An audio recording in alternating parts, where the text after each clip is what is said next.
Fellow Ghanaians, good evening. I came into your homes on 17th January to give an account of our COVID-19 situation, a situation which, per available data at the time, was not good. To this end, I appeal to you, my fellow Ghanaians, to help contain the spread of the virus by respecting the protocols government had put in place. The hope was that we would begin to see an improvement in our case count as a result. 2 weeks on from that address, the situation is even worse. As of Friday, 29th January, 64 more people have sadly died over the last 2 weeks, bringing the total number of confirmed deaths to 416. Our hospitalization rates are increasing, with the number of critically ill and severely ill persons now at 172. Our hospitals have become full, and we have had to reactivate our isolation centers.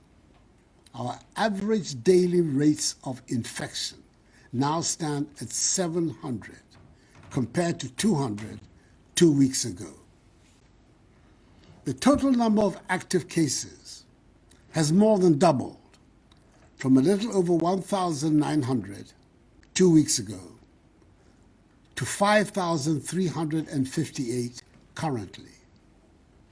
When I delivered update number 22, 13 out of the 16 regions had recorded active cases. Today, all 16 regions have active cases.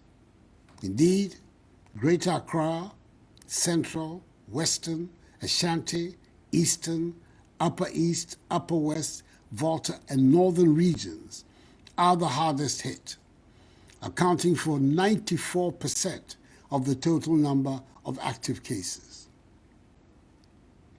In effect, fellow Ghanaians, we have a lot of work to do in coming to grips with the disease. Given that recent studies show that the UK and other new variants are being transmitted within the population, we should all understand that our current situation could get very dire if efforts are not made, both on the part of government and by you, the citizenry, to help contain the virus. The analysis continues to tell us that the spread of the virus mostly occurs in indoor confined spaces with poor ventilation, where people are talking, singing, or shouting without their masks. The imposition of restrictions on our daily routines helped in reducing the prevalence of the pandemic in the country. And government has been left with no option but to reintroduce some of these restrictions in order to help save the situation. I know these measures in the recent past were unpleasant, but over a period they resulted in a favorable situation for the country. We have to return to them. So, fellow Ghanaians, until further notice, funerals, weddings, concerts, theatrical performances, and parties are banned. Private burials with no more than 25 people can take place, with the enforcement of the social distancing, hygiene, and mask-wearing protocols. Beaches, nightclubs, cinemas, and pubs continue to be shut. Our borders by land and sea remain closed. All workplaces, public and private, must employ a shift system for workers, in addition to the use of virtual platforms for business or work. Conferences and workshops can take place with all the appropriate protocols. However, I encourage the use of virtual platforms for such engagements. Restaurants should provide takeaway services and should, as much as possible, avoid seated services.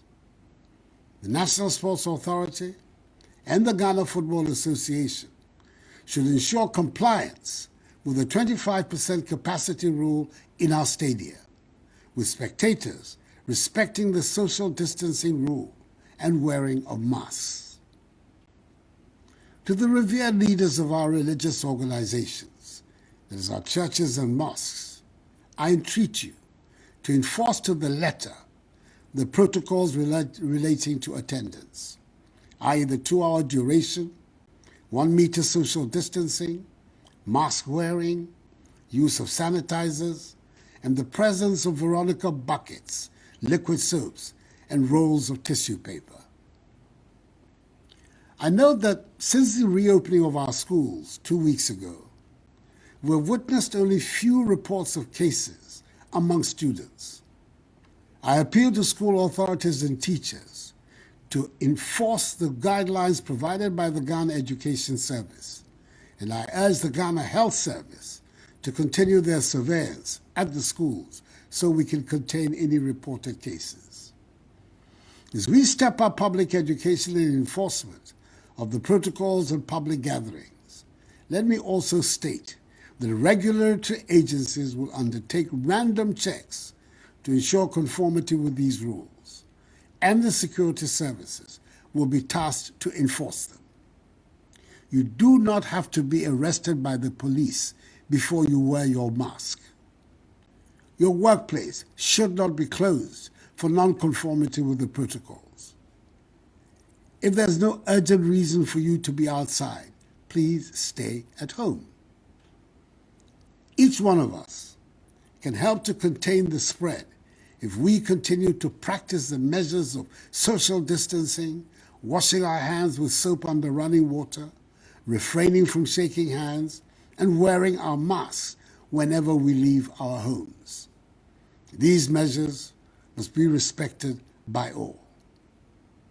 I urge you, my fellow Ghanaians, to continue to pay attention to your health, improve your fitness levels, and eat our local foods that boost your immunity.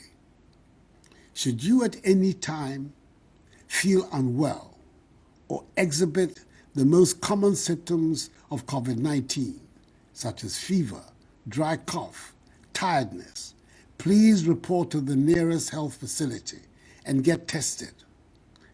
COVID-19 tests are free for all Ghanaians at public health institutions. If a Ghanaian citizen returns a positive result, the cost of care at isolation and treatment centers will be borne by government.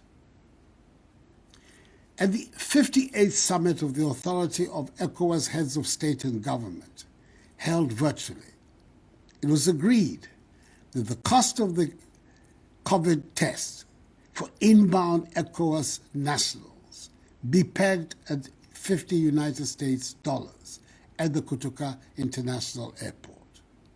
The cost of the tests for non-ECOWAS nationals still remains $150 United States. ECOWAS nationals and travelers who test positive will bear the cost of the mandatory isolation and treatment. Ghanaian nationals, however, who test positive upon their arrival into the country will have their isolation and treatment costs borne by the state. Fellow Ghanaians, in update number 21, I indicated that Ghana is set to procure her first consignment of the COVID-19 vaccines within the first half of this year. Since then, a lot of work has been done towards the realization of this. Our aim is to vaccinate the entire population with an initial target of 20 million people.